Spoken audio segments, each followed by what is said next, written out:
الگ کی چیز ہے، لیکن حق پر ہم کو قائم رہنا ہے۔ تو آج یہی ضرورت ہمارے ساتھ بھی، جب ہم تذکرہ کرتے ہیں تو ہم دیکھیں کہ کتنے کم وسائل کے ساتھ امام حسین علیہ السلام ان کے اصحاب نے جنگ کی ہے۔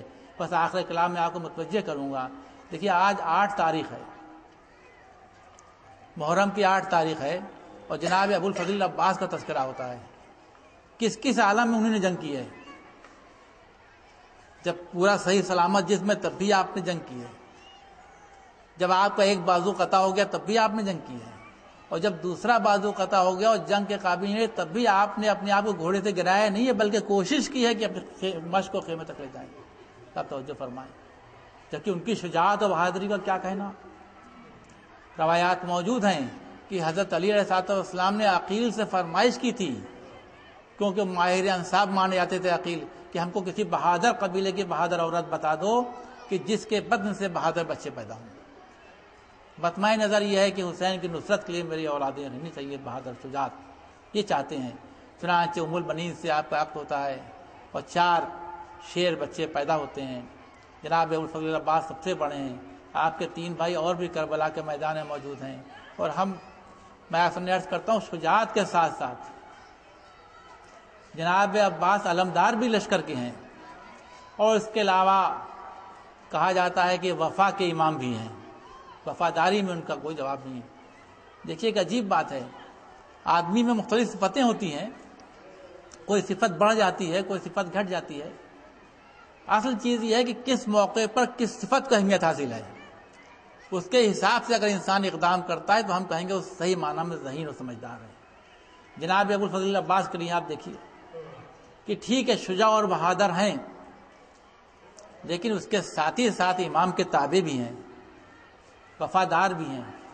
ہم لوگ جب ان کے مصائب کا تذکرہ کرتے ہیں تو بھوک و پیاس کا تذکرہ ہوتا ہے، کبھی ان کے اوپر تلوار سے بازو قطع ہونے کا تذکرہ ہوتا ہے، کبھی سر پر گرز لگنے کا تذکرہ ہوتا ہے، لیکن اگر ہم ذرا سا اپنی فکر کو بلند کریں اور جناب عباس کی صحیح معرفت کے ساتھ ان پر ہونے والے مصائب کو غور کریں تو آپ تصور کیجئے کہ راستے میں ہر جو ہے امام حسین کے گھوڑے کے لگام پر ہاتھ ڈال دیتا ہے، اور امام حسین کا ایسا صابر شخص سخت جملہ کہہ دیتا ہے کہ ہر تیری ماں تیرے ماتم میں روئے کیا ارادہ ہے، اور جناب عباس خاموش رہیں، یہ صبر یہاں دکھا رہے ہیں۔ یہ سچ مانو پوچھنا چاہیے کہ قاعدے تو ہونا چاہیے، فوراً بڑھ کر کے تلوار کا وار کرتے اور ہر کا کام تمام کر دیتے، لیکن اپنے جذبات پر قابو کرنا اور خاموش رہنا یہ جناب عباس کے پاس اصل مصیبت ان کی ہے۔ یہ آگے آپ بڑھیے اور دیکھیے کس طریقے سے کربلا پہنچنے کے بعد جو خیام حسینی ترائب میں نصب کر دیے گئے تھے ان کو ہٹانے کی بات ہوتی ہے، جناب عباس زندہ رہیں اور امام حسین کے خیمے ہٹا کر دور ریتی پہ کر دیے جائیں، یہ جناب عباس کے لیے سچ پوچھے تو مصیبت ہے۔ اور اس کے بعد آپ دیکھیے کہ 9 محرم کو جب دشمن پیش قدمی کرتا ہے اور امام حسین علیہ السلام جناب عباس سے کہتے ہیں بھائی جا کے ذرا معلوم کر کے تو آؤ دشمن کا کیا ارادہ ہے، اور جناب عباس آ کر کے بتاتے ہیں امام حسین علیہ السلام سے کہ دشمن جو ہے وہ جنگ کے لیے پیش قدمی کر رہا ہے، اور امام حسین فرماتے ہیں ذرا ان سے یہ کہو کہ ایک شب کے لیے جنگ کو ٹال دیں، ایک شب کی مہلت دے دیں تاکہ ہم عبادتیں کر لیں، اور جناب عباس جا کر کے ان اشقیاء سے ایک شب کی مہلت کی بات کریں۔ جناب عباس کو تو اسی وقت جنگ کا حکم مل جاتا تو طبقے الٹ دیتے، تو جناب عباس جا کر کے ان لوگوں سے ایک شب کی مہلت مانگیں، یہ جناب عباس کا اپنے اوپر صبر و کنٹرول ہے، سب پوچھیے۔ اور اس کے بعد آپ دیکھیے کہ روز عاشوراء کہ جب جنگ شروع ہوتی ہے تو حبیب نے مظاہر شہید ہو جائیں اور بعض زندہ ہیں، یہ ان کی مصیبت ہے۔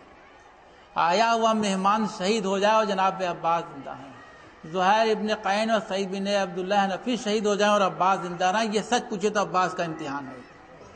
اور اس کے بعد انصار نہ رہیں اور جناب علی اکبر کا لاشا آئے خیمے میں اور عباس دیکھ رہے ہیں، قاسم شہید ہو جائیں عباس دیکھ رہے ہیں، ارے زینب کے نونہالوں کے لاشیں آئے اور عباس دیکھ رہے ہیں، یہ عباس کی مصیبت ہے۔ لیکن جنگ کی اجازت نہیں ملتی۔ ہاں اس کے بعد جب کوئی نہ رہا تو وہی وہ منزل تھی جب عباس سے صبر نہ ہوا. ایک دفعہ حسین کے پاس آتے ہیں, کہتے ہیں بھیا ہمیں مرنے کی اجازت دیجیے, آقا ہم کو مرنے کی اجازت دیجیے. اور امام حسین کہتے ہیں بھیا تم تو ہمارے لشکر کے علمدار ہو. کیا حسرت کا جملہ جناب عباس نے فرمایا کہ بھیا آقا وہ لشکر ہی کہاں رہا جس کا میں علمدار تھا.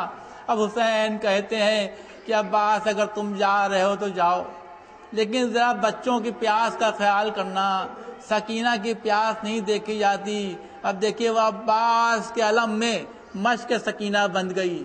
میں کہوں گا آج بھی جب جناب عباس کا علم سجا جاتا ہے تو مشق سکینہ, جہاں جناب سکینہ کی پیاس کی علامت ہے, وہاں جناب عباس کا جذبہ شہادت بھی پیاسا رہ گیا, اس کی علامت بھی ہے. اب عباس چلے تو ہیں لیکن اب رخ جو ہے وہ دریا کی طرف ہے کہ پہلے میں پانی لے آؤں, ارے اس ذمہ داری کو پورا کر دوں, اس کے بعد جنگ کروں گا. تو جناب عباس آتے ہیں فرات کی طرف. آپ کہیں گے بڑھ کر حملہ کیا, میں کہوں گی حیبت عباس تھی کہ 4000 کا لشکر دریا چھوڑ کر بھاگتا ہے, گھاٹ چھوڑ کر بھاگتا ہے.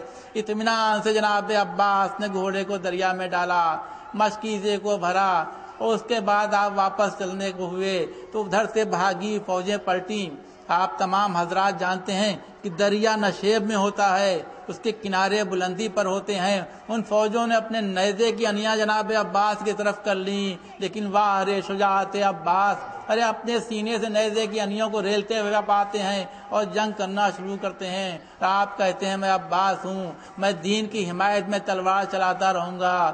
تھوڑی دور آگے بڑھے تھے کہ رجس بدل گیا. اب آپ کہتے ہیں ہاں تم نے میرا داہنا بازو قطع کر دیا, لیکن میں بائیں بازو سے جو ہے وہ جنگ کرتا رہوں گا, دشمنوں سے جہاد کروں گا. اس کے بعد ایک منزل اور آگے بڑھتی ہے.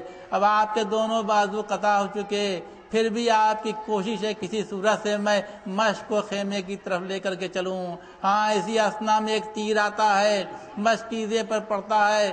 میں کہوں گا مشکیزے سے پانی کیا بہنا شروع ہوا, عباس کے جسم سے روح نکلنا شروع ہوئی, خاک کربلا پر گرے. جناب عباس کے پاس امام حسین تشریف لاتے ہیں. اب یہ جناب عباس کی مصیبت کی آخری منزل ہے کہ جہاں ان کو یہ گوارا نہیں ہے کہ میرا لاشا خیمے میں جائے. ارے جب میں خیمے سے چلا تھا تو مشق کو علم میں باندھ کر چلا تھا کہ پانی لے کر کے آؤں گا جس میں دم ہو روک لے, لیکن اب بغیر پانی لیے ہوئے جناب عباس کو منظور نہیں. آج بھی جناب عباس کا روزہ وہ خیموں کی جگہ سے کافی دور ہے.